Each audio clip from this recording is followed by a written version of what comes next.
Hey, what's going on, Really everybody? This is dumb. 418 Gaming and Cold Sweps, recording episode number 6 of 30 for 30. Checking out the Chicago Chicago. Blackhawks. Um, Hi, everyone. Hello. Hi, Larry. Hi.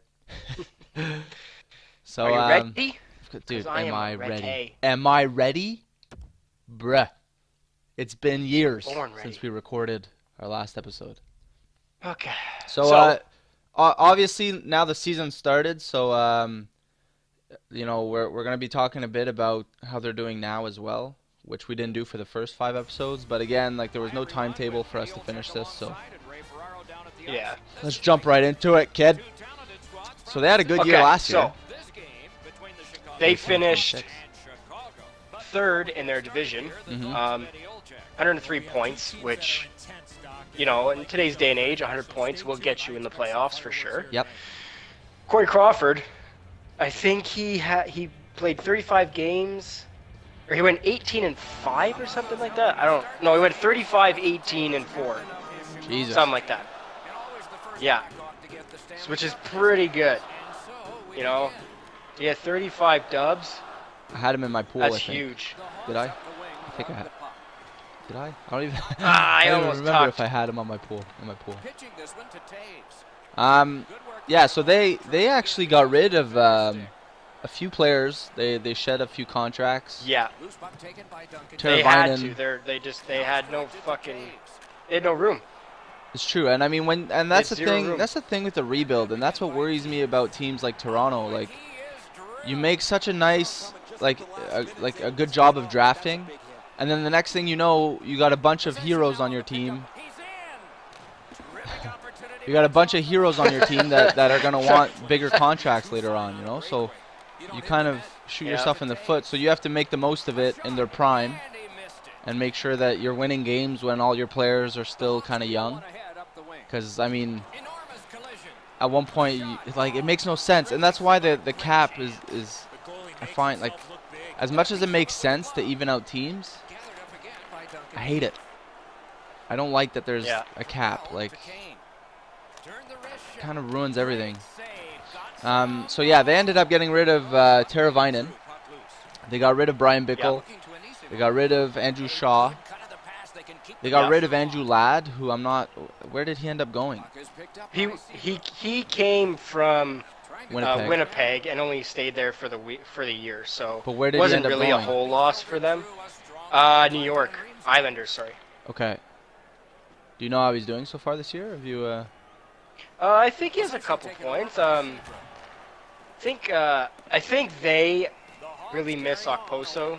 Even though he kind of was a band-aid at some points in the year, he was a great winger for Tavares. Yeah. And I think he's missing Okposo, but now he has Ladd, so I guess it's just going to take a little getting used to. Yeah, he's in my pool, so he They better also fucking brought wake up. in.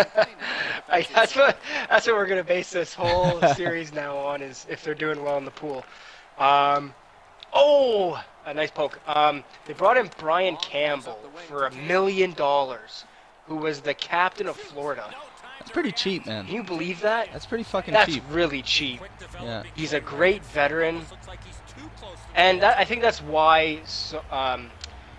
Year after year, Chicago can turn over players. It's just because everyone wants to play there. Yeah. They want a serious chance at the cup, and And that's Chicago's why that go-to lately, team for the next 10 years. Yep. I think Chicago's always going to be that team that Yeah. players want to go to. Because if they're not Yep. strong enough to win the cup, then they think that by going there they give them a better shot, and Yeah. they kind of just Mhm. it's kind of like making assumptions that since they've been good, they're going to keep being good. But I mean, so far they've been proving that this is true. But at one point, Their management has made solid skill moves and financial moves, because like year after year, man, not the same guys, but they keep the same core and just add maybe 6 or 7 different guys, and they still produce. So I don't get it. Why can't the Habs and the Leafs do that? well, the Leafs are on their way, man. The Leafs are. I'm thrilled about the Leafs, but I'm gonna try to fucking contain my my excitement for when we actually cover them, because or else I'd talk about the Leafs every fucking episode. So yeah, Compare I every mean, team to them. I don't know. I think they made a lot of good off-season moves. Getting rid of the players they did get rid of, I think, is not that much of a loss. Like, although Yeah. you know, Teravainen was a solid player, I think he kind of fit in their scheme. But at the end of the day, man, adding Brian Campbell, I think, is solid. And like a guy, you know, like they're getting production from guys. Like they have like an A team and a B team kind of thing. Like they have like the Kane and Taves and Keith and you know, like the big superstars, and then they have guys like Anisimov, you know, and like guys like him that are able to constantly put the puck in the back of the net. And Richard Panik is actually having a hell of a year. He already has like double his points from last year. Oh man, he's thriving in this market here. Yeah. And obviously, you know, you still have big names like Marian Hossa. What's he doing? Is he gonna? He actually just scored his 500th goal. Do you think he's gonna have a good year? I don't think so. I think he's kind of slowly been declining. Yeah. You know, age obviously Yeah. takes a toll. He's 37 now. So it's kind of, you know, last year though we had 33 points. It's still fucking like good. that's what they get. They have Kane who gets like over 100 points. They have Panarin who's up there with him. Taves, you know, usually is good for 60 points. Yep. But then they have their like third and fourth line guys that get 30 to 40 points every year, and it's. Yeah, but see, I don't get it. That's where for other teams this ends up being a problem, because those third line, fourth line guys expect big contracts because they have good years. Yeah. And Chicago is good at kind of managing that. And I think also the fact that Chicago's been so good, players end up taking a discount because they know that they're on a winning team. They know that they're on a team that can get them there. So they'll take that's what I a meant pay about decrease. Campbell. Like, fuck. Yeah, but he's also at the end of $1 million. his career, you know? Like he's Yeah. at the end of his career, so for him, any chance to win a cup, man, like I'm sure that he was thinking about retirement at some point. And then he got an opportunity to sign with Chicago, and he figured, you know what? Like, I'll give it a go. I don't like, what was it? 1 year? 1 year, $1 million? Yep. Yeah. So like he might not be around for that long. He's probably pushing his last miles there, but you know what's nuts, man? Although we just said that those guys are going to ask for higher pay, man, you know how when we talked about like Calgary and Carolina, we were having a hard time finding guys whose salaries were in the millions? These guys are all there. Anisimov is almost at $6 million. Brian Campbell's at 1.5. What? Yep. Corey Crawford's at 6. Hjalmarsson's at 4. Marian Hossa's at 4. Kane is at 13. Kane's at 13 million. Keith is at 6 million. Marcus Kruger is at 3.5 million. Like, what? Marcus Kruger, man. Like, okay, he's a good player on Chicago, but is he? Is he that is he good worth on a 3.5 Columbus? mil? That makes no sense to me, man. After And that's him, the thing. what? Chicago has dumped a lot of players with Yeah. high salaries. And they still have all Like these Grant. high-paid guys. What about Saad? I just forgot about Saad. Well, He played his first year in Columbus. Yeah. Last He's year, been like- doing really well for Columbus. You know, for the Columbus standards. But I mean, Yeah. we'll get there in a couple episodes. But like you look at a guy like Seabrook, he's making 9.6. Jonathan Toews is making 13. God. 13, another 13.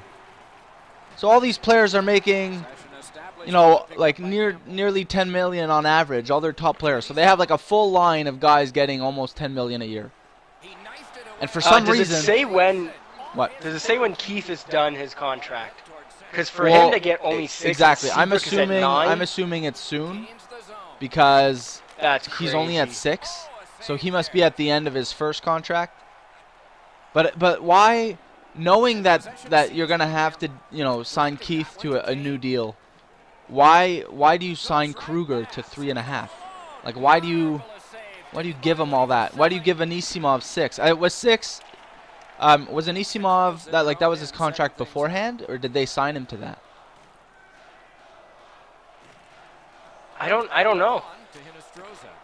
Oh, what a save. I don't know. That's it's nuts, huh? like, yeah, that's actually ridiculous. Block it! No! Oh! What a save! Oh! Well, fuck, that's a good segue into talking about how good Crawford is. Yeah. I think they have a bona fide starter in nets. But what do you think of Scott Darling? A lot of people like. I think he's probably one of the best backups in the league. Again, though, it's the same with Crawford. I really feel like because of the team he has in front of him, it makes him look good. I think it's a lot easier for him. Well, I don't know. That makes sense. That's why Price is the best goalie in the league, because he's never had like an all-star team in front of him, and yet he steals games. But Crawford's stolen a few games. I mean, I think when he struggles, the whole team struggles. Yeah. Prime example, Freddie Anderson in Toronto. Okay? He played well for Anaheim, but look at Anaheim's team. Yeah. Okay? They've made the playoffs year after year. They're a good team. They're not. I don't think they're quite Chicago, but they still have those power forwards. They still have those all-stars. And, you know, changes. Obviously, it takes time to change teams, get acquainted with all your teammates, especially your defense. Like, I'm sure there's so much stuff that goes on, like, behind the scenes, behind closed doors. Some guys don't like each other, and if your goalie doesn't like a defense or hates playing with a certain pair on the ice, it's definitely going to affect him. What a save! Oh, wow, that's crazy. I think Freddie, and he said it too, and Babcock said, he's going to play better. Yeah. It's just going to take time. Yeah. I just feel, going back to Crawford, I think the team has a big thing to do with it. Yeah, but you know how you talk about Anaheim? Like, Anaheim isn't the most high-scoring team. Despite all the players they have, they play close games, low-scoring games. Mm-hmm. And a team like Chicago, they fill the net, man. They've played 5 games so far this year, and they've averaged 3 goals a game. They haven't scored less than 2. And to me, that shows to you the offensive power that they have. However, they're only 3-2. That's cool. They're only 3-2, and they barely squeaked out a win against Toronto. To me, despite all the firepower, it's kind of defensively they've slowed down. And I know 5 games is a small sample size, so, but I'm not just basing it on that. I mean, you look at the playoffs. They were losing kind of, high-scoring games there too, and it's defensively, it's they put less focus on that, and all of a sudden they're focusing more on the offense, which causes a lot of turnovers, a lot of neutral zone turnovers, a lot of odd man rushes the other way. So, but the thing about Scott Darling, he's only getting paid $600,000 for the year. So when he demands a higher contract, then what? Then do they have enough cap space to pay him? So okay, so say you're Darling. Yeah. In 2 years, just say his contract ends. Do you want to trade? Do you want to be a number 1 starter, or do you want to ride out the wave of Chicago? Always making the playoffs, playing those, say, 20 games a year type thing. Well, it depends what kind of player he is. Postseason. Some guys embrace the backup role and they love just sitting on the bench, and some guys want the spotlight. Yeah. And if he thinks that he's good enough to be a starter, which from what I've seen of him, I think it could go either way. To me, I look at a guy who's the backup there for Tampa. Is it Vasilevsky?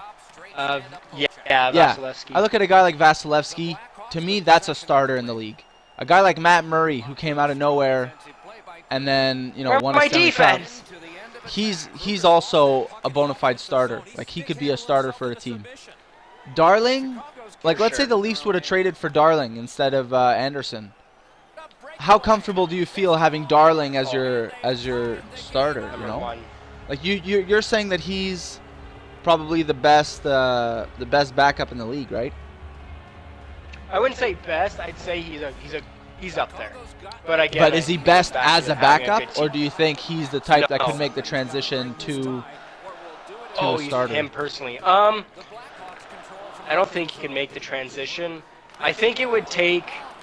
I don't ever want to wish this on a goalie because it just happened to Price, but for Crawford to get hurt and Darling to take on a heavy load, yeah, kind of like Murray. I think that'd be a true test. Yeah, I know. Yeah, exactly. You know, and Murray reminds me a lot of Hammond in Ottawa. He came in, he kind of rode that initial wave of. Where's Hammond now? He's still in Ottawa. He's just not playing. He's like in the AHL, or he's the backup? No, he's the. I think they just called him up to be the backup, but he's. Yeah, but he thrived in that small role, that small stint of. Yeah. But you put him in an 82-game season. Not saying he plays 82. Say he plays 65 to 70. Yeah. There's not many goalies that, you know, can have that heavy workload. Like, this example. Price, he gets injured, and Condon has to come in and play most of the games. He got dusted. But before that, he played, 2 games here, 2 games there, and he played well. So I think Scott Darling is kind of like Condon, where you don't play him every game. I don't think he can handle that workload, but he can give your main guy relief and just, I agree. Try and squeeze out those extra wins, because I've said this before. The difference between the playoffs and not making the playoffs is 1 game a month. So yeah, I understand. That's true. There's no room for that many mistakes. And I know what you mean. No, for sure. And to just confirming basically what I was saying before. So far this year, Chicago is first overall in goals for, and they're 25th for goals against. Oof. So I wasn't just talking it out of my ass, I guess. Yeah. I guess. Okay, so then looking at last year, hold on. They were 30th on the PK. Holy fuck. 30th on the PK. They were 9th in goals for. They had 235. Yeah. And they were 10th in goals against at 209. 209. Yeah. I mean, again, it's a small sample this year, but yeah, I think the focus has shifted a little bit, especially with the acquisitions still, when you think they of got. Chicago, yeah, you think you think of Chicago, they need to be better, right? Yeah, and I'm thinking they have to be scoring, almost 5 goals a game with the talent they have. So yeah. All right, real quick before this game ends, where do you see them finishing this year? I see them. You know what? To be honest, I kind of see them fighting for that last playoff spot. Really? I know it's Chicago, but if they're, I know it is a small sampling size, like you said, but if they continue on this stretch, I think skill is gonna. I don't think it's gonna outweigh their lack of defense. Lack of defense. So I don't. Okay, maybe fighting for that last playoff spot is a bit much. Right. But I see them declining a little. That's all. All right. Why? Yeah. I mean, I could see that happening, but at the same time, like, teams like Nashville and the Blues, like the Blues, as much as I love them, I find they lack, like, to them it's like either they're like in the top third of defense, top third of offense, but they're not necessarily in the top fifth, where Chicago is like in the absolute top for goal for offense. And then if that defense does slide, then yes, I agree with you. But I actually have them winning the Central division, and I think it's going to be pretty close at the top between them, Nashville, and St. Louis. But I do have Chicago finishing first in their division. But again, it all depends on the health of your team, huh? Like, Yep. let's say Kane gets injured long term, and then Crawford misses a couple weeks. All of a sudden, you don't have the same team. So, I'm not saying that they'd solely rely on Kane to score the offense, but you know, if one of He's definitely a big factor. One of your main PK guy or penalty or power play guys and main scorers gets injured for a while on a team that needs the offense, and then well, because okay, so in their division, yeah, right? Hold on, let me just. Who's actually in their division? There's Minnesota, St. Louis, Dallas, Colorado, Nashville, Winnipeg. Okay, I see almost all of those teams being better than they were last year. Yeah. Well, from their off-season acquisitions, and I think a dark horse in that division will be Colorado again. Okay. Now that Patrick Waugh is gone, I've watched a few of their games, and they just see more.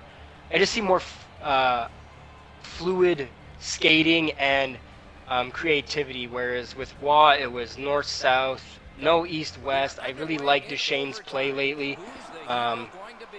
He has. I think he's had two goal games already, really? Which is ridiculous. Yeah. McKinnon is, his nasty old dangle self. It's. I think they're going to be good. I don't know about Nashville, and that's why I say almost all of them. So I feel like almost. Oh, fuck you. That's why I say I feel like almost all of them got better. St. Louis, I think, got better. They did lose Backus, which I really think was a big part of their team. Yeah. Not offensively, but defensively, he's a great two-way forward. Leadership-wise, and he's their leader. Yeah. So he was such a beauty, man. I'm so mad he's a Bruin. I'm so mad. He could have gone to any other fucking team. Yep. But he chose to go to the Bruins, and it kind of pisses me off. Maybe he's not such a beauty. No, I know what you mean. Selfish jerk. Who else? Oh, Dallas. I think Dallas is off to a slow start also. Maybe not point-wise, but I know offensively-wise. 3-2-1. Okay. But yeah, they, it's tough to say. It's still too early to really frame teams based on. I think what we could do is maybe at the end of the series, which might be around Christmas time. Yeah. We do like an update where we just go through every team where they are right now quickly. Yeah. And that's it. Yeah, I know. We play a game of whatever. That'd be fun. There he is. The so new Colorado, acquisition. Dallas. There he is. Suck my dick. So Dallas, Colorado, Chicago, St. Louis. Who else? Winnipeg. Winnipeg. Who is also, I find, gotten better. Yeah, I agree. Laney really helps, man. Like they didn't have much offense before, but what a beast. What a beast. All right, so that's gonna do it for this episode. It will do it for this episode. You are correct. Thanks all for watching, guys. Please feel free to like, share, and subscribe. Check out Cold Steps channel, and we'll be back with who's next? Columbus. Colorado. Colorado. Peace out, homies.